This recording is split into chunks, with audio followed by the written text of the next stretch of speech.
साथियों, वर्तमान में तिब्बत की स्थिति एक ऐसे शांत ज्वालामुखी जैसी हो चुकी है जो अंदर ही अंदर सुलग रहा है और जिसके फटने का धमाका पूरी दुनिया को हिलाकर रख सकता है।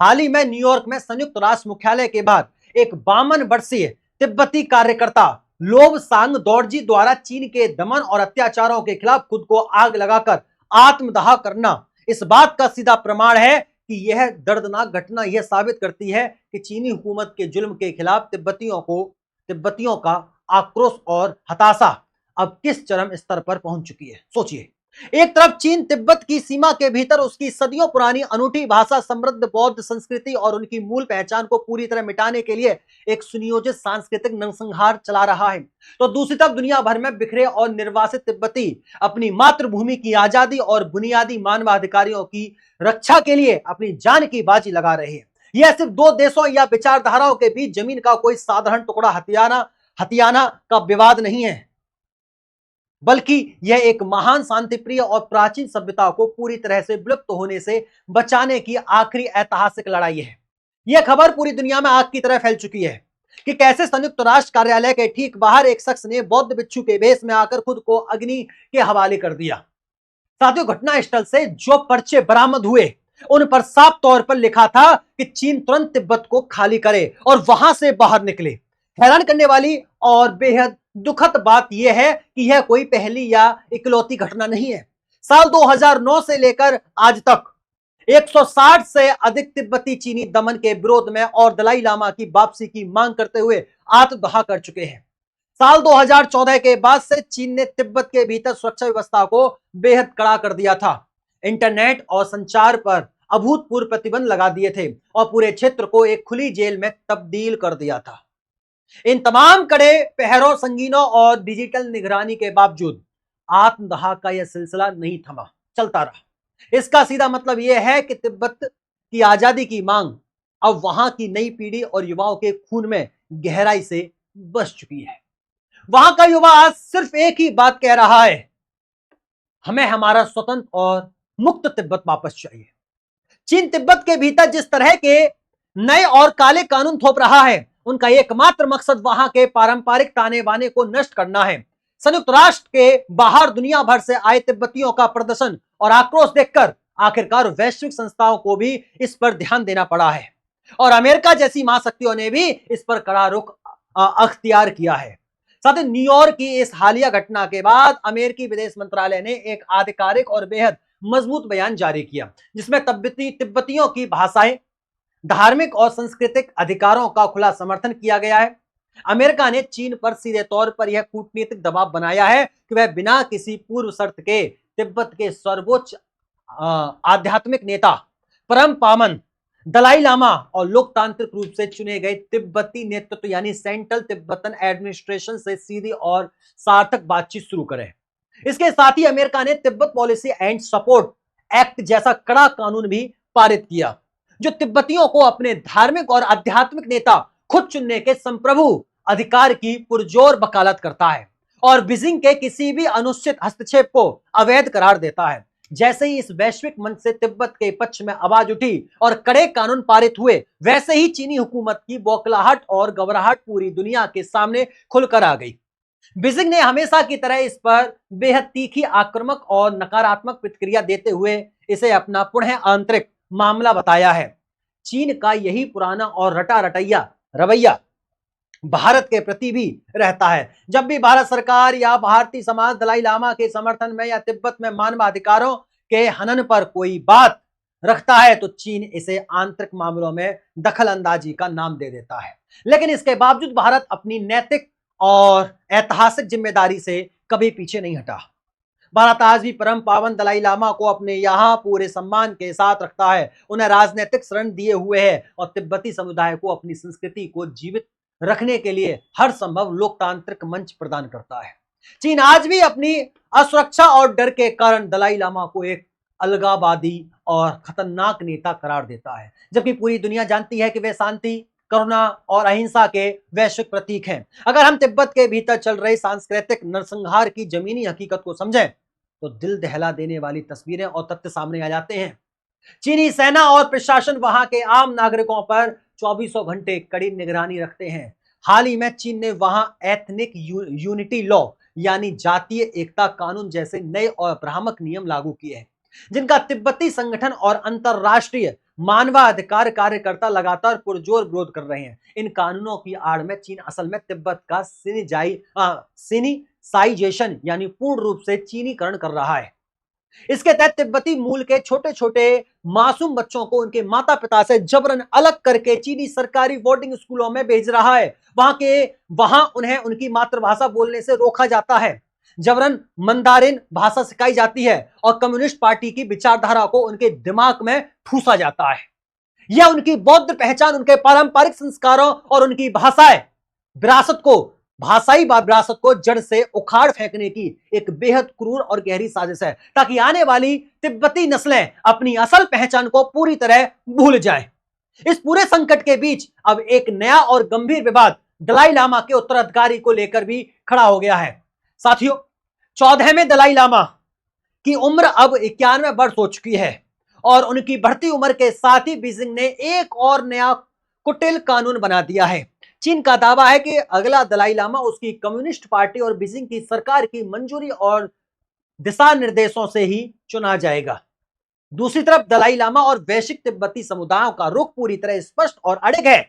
उनका साफ कहना है कि चीनी नास्तिक सरकार द्वारा थोपे गए किसी भी कठपुतली नेता को तिब्बती समाज कभी भी स्वीकार नहीं करेगा।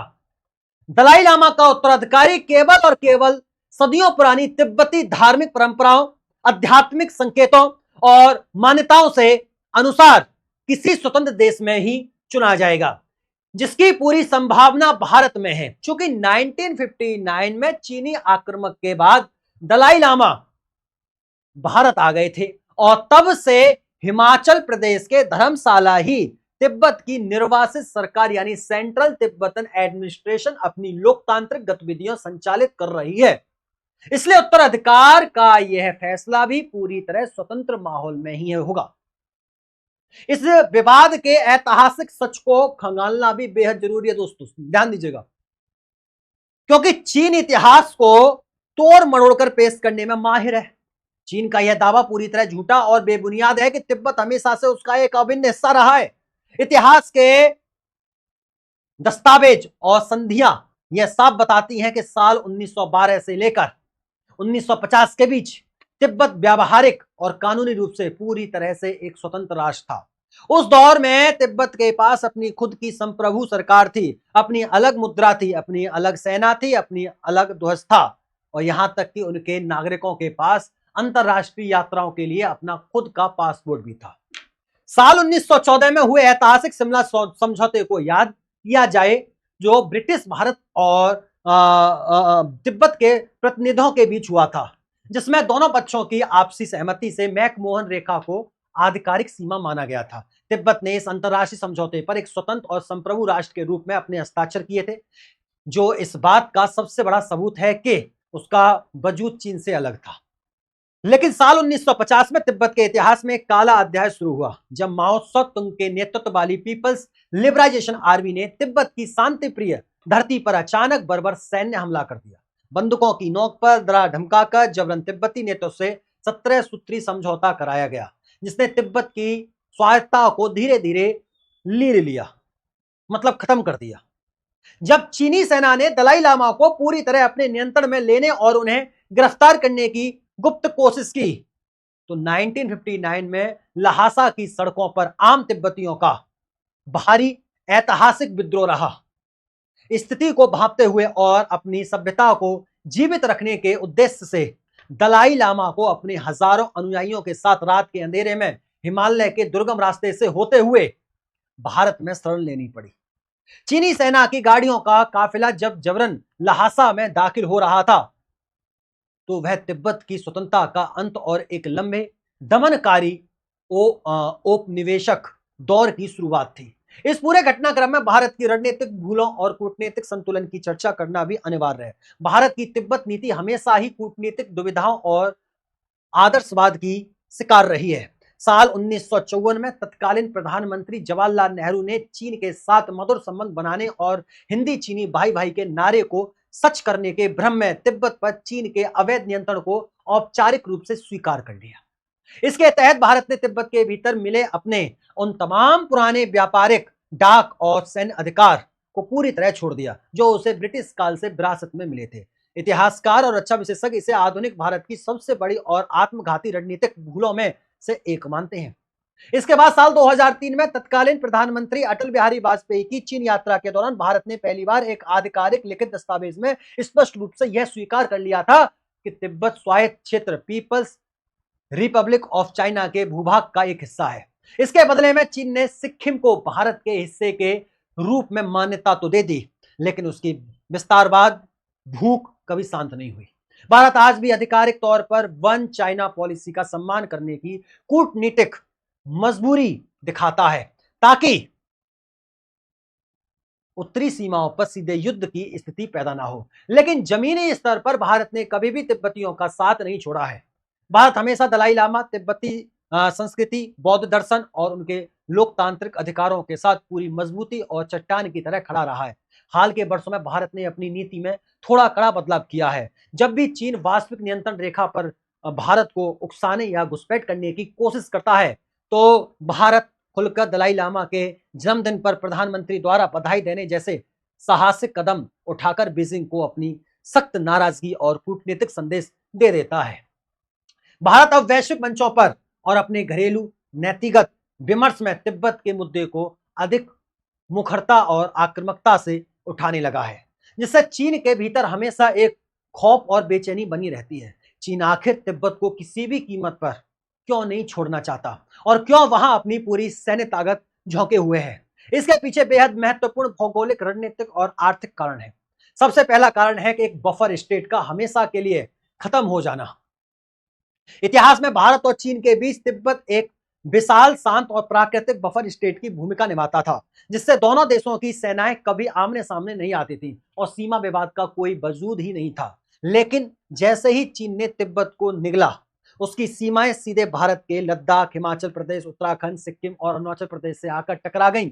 आज वास्तविक नियंत्रण रेखा पर जो आए दिन हिंसक झड़पें, गतिरोध और भारी सैन्य जमा बड़ा देखने को मिलता है, वह असल में तिब्बत की स्वतंत्रता के खत्म होने का ही सीधा और सबसे घातक परिणाम है। चीन की विस्तारवादी नीति ने बफर जोन को समाप्त कर भारत की सुरक्षा के लिए एक परमानेंट सिरदर्द पैदा कर दिया है। इसके अलावा तिब्बत को एशिया का वाटर टावर यानी पानी की टंकी कहा जाता है। तिब्बत का पठार दुनिया का सबसे ऊंचा और विशाल पठार है, जहां ग्लेशियरों का असीमित भंडार है। एशिया की सबसे बड़ी और प्रमुख नदियां इसी पावन धरती से निकलती हैं। ब्रह्मपुत्र नदी, जो भारत के पूर्वोत्तर राज्यों और बांग्लादेश की जमीन रेखा है, वह तिब्बत से ही बहकर आती है। सिंधु और सतलज जैसी नदियां जो भारत और पाकिस्तान के विशाल मैदानों को सींचती हैं, उनका उद्गम भी तिब्बत से होता है। इसके अलावा मेकांग, साल्वेन और यांगसे जैसी नदियां जो पूरे दक्षिण पूर्व एशिया और खुद चीन को पानी देती हैं, वे भी इसी पठार से निकलती हैं। तिब्बत पर कब्जा करके चीन ने इन सभी अंतरराष्ट्रीय नदियों के उद्गम स्थल पर अपना नियंत्रण स्थापित कर लिया है। वह इन नदियों पर बड़े बड़े जल विद्युत बांध बनाकर पानी का रुख मोड़ने, उसे रोकने या अचानक छोड़ने की कूटनीतिक क्षमता रखता है। यह भारत के लिए एक बहुत बड़ी रणनीतिक और पर्यावरणीय चिंता का विषय है, क्योंकि चीन जब चाहे भारत के पूर्वोत्तर राज्यों में पानी की भयंकर किल्लत पैदा कर सकता है या कृत्रिम बाढ़ लाकर बाहरी तबाही मचा सकता है। यानी जो तिब्बत को नियंत्रित करता है वह अप्रत्यक्ष रूप से पूरे एशिया के पानी और जीवन को नियंत्रण करता है। आर्थिक और औद्योगिक नजरिए से देखें तो तिब्बत एक अत्यंत समृद्ध मिनरल बेल्ट यानी खनिजों का अथाह भंडार है। तिब्बत की प्राचीन पहाड़ियों के नीचे यूरेनियम, लिथियम, क्रोमियम, तांबा, जस्ता और सोने की विशाल और अछूते भंडार दबे हुए हैं। वर्तमान युग में चीन की जो बड़ी बड़ी टेक इंडस्ट्री हैं और विशेष रूप से जो इलेक्ट्रिक व्हीकल का बाजार है, उसके लिए लिथियम सबसे महत्वपूर्ण कच्चा माल है। तिब्बत से निकलने वाला यह लिथियम चीन की भावी आर्थिक और तकनीकी बादशाहत के लिए बेहद जरूरी है। यही वजह है कि चीन अपनी पूरी क्रूरता के बाद भी तिब्बत को कभी नहीं छोड़ना चाहता। वह वहां के प्राकृतिक संसाधनों का बेरहमी से दोहन कर रहा है दोस्तों, जबकि वहां के मूल निवासियों को बदले में सिर्फ गुलामी, दमन, अपमान और मानवाधिकार का हनन मिल रहा है। लेकिन चीन को यह नहीं भूलना चाहिए कि भारत के पास भी एक बेहद गुप्त और अचूक रणनीतिक हथियार है, जिसे दुनिया स्पेशल फ्रंटियर फोर्स या विकास बटालियन के नाम से जानती है। भले ही भारत कूटनीतिक मंचों पर वन चाइना की बात करता हो, लेकिन सैन्य धरातल पर भारत के पास यह एक ऐसा अजय ताकत है जिससे चीनी सेना थर थर कांपती है।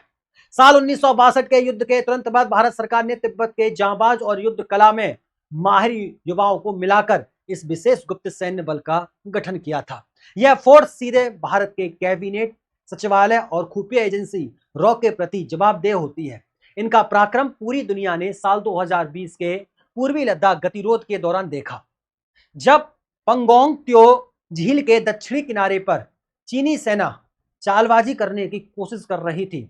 तब इस स्पेशल फ्रंटियर फोर्स के तिब्बती जवानों ने रात के घने अंधेरे और शून्य से नीचे के तापमान में चीन को पूरी तरह चकमा देते हुए कैलाश रेंज की रणनीतिक रूप से बेहद महत्वपूर्ण चोटियों पर कब्जा कर लिया। इस साहसिक ऑपरेशन के दौरान तिब्बती मूल के जांबाज कमांडर न्यामा तेनिजिन शहीद हो गए थे, जिन्हें भारत सरकार ने पूरे सैन्य सम्मान के साथ तिरंगे और तिब्बती राष्ट्र ध्वज में लपेटकर अंतिम विदाई दी थी।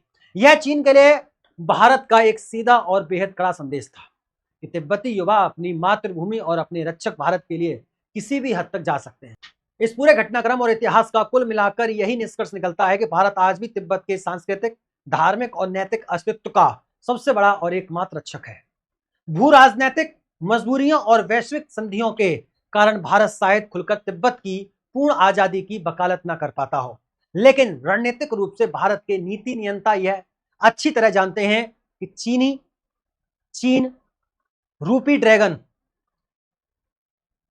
ड्रैगन को उसकी सबसे कमजोर रगें यानी तिब्बत, ताइवान, हांगकांग और शेजियांग के मुद्दों पर घेर कर ही काबू में रखा जा सकता है। जब तक तिब्बत की पावन धरती पर चीनी कम्युनिस्ट पार्टी का यह अमानवीय दमन जारी रहेगा, तब तक वहां के नागरिकों की स्वायत्ता और लोकतांत्रिक अधिकार बहाल नहीं होंगे। तब तक महान हिमालय की सीमाओं पर पूर्ण, दीर्घकालिक और स्थायी शांति स्थापित होना पूरी तरह असंभव है। चीन का यह दमनकारी साम्राज्य हमेशा नहीं रहने वाला है, क्योंकि जब अत्याचार अपनी प्रकाष्ठा पर पहुंच जाता है तो बड़े से बड़े साम्राज्य ताश के पत्तों की तरह ढह जाते हैं। तिब्बत की आजादी की यह लो जो वहां के शहीदों और आत्मदाह करने वाले कार्यकर्ताओं के खून से सींची जा रही है, वह एक न एक दिन बीजिंग के इस क्रूर औपनिवेशक ढांचे को राख करके ही दम लेगी। अब आपकी बारी दोस्तों, आप क्या समझते हैं? क्या तिब्बत आजाद हो पाएगा? क्या तिब्बत को आजादी लेनी चाहिए? क्या तिब्बत के लिए सभी देशों को एक खड़ा हो जाना चाहिए? आपकी राय क्या है? अपनी राय हमें जरूर बताइएगा।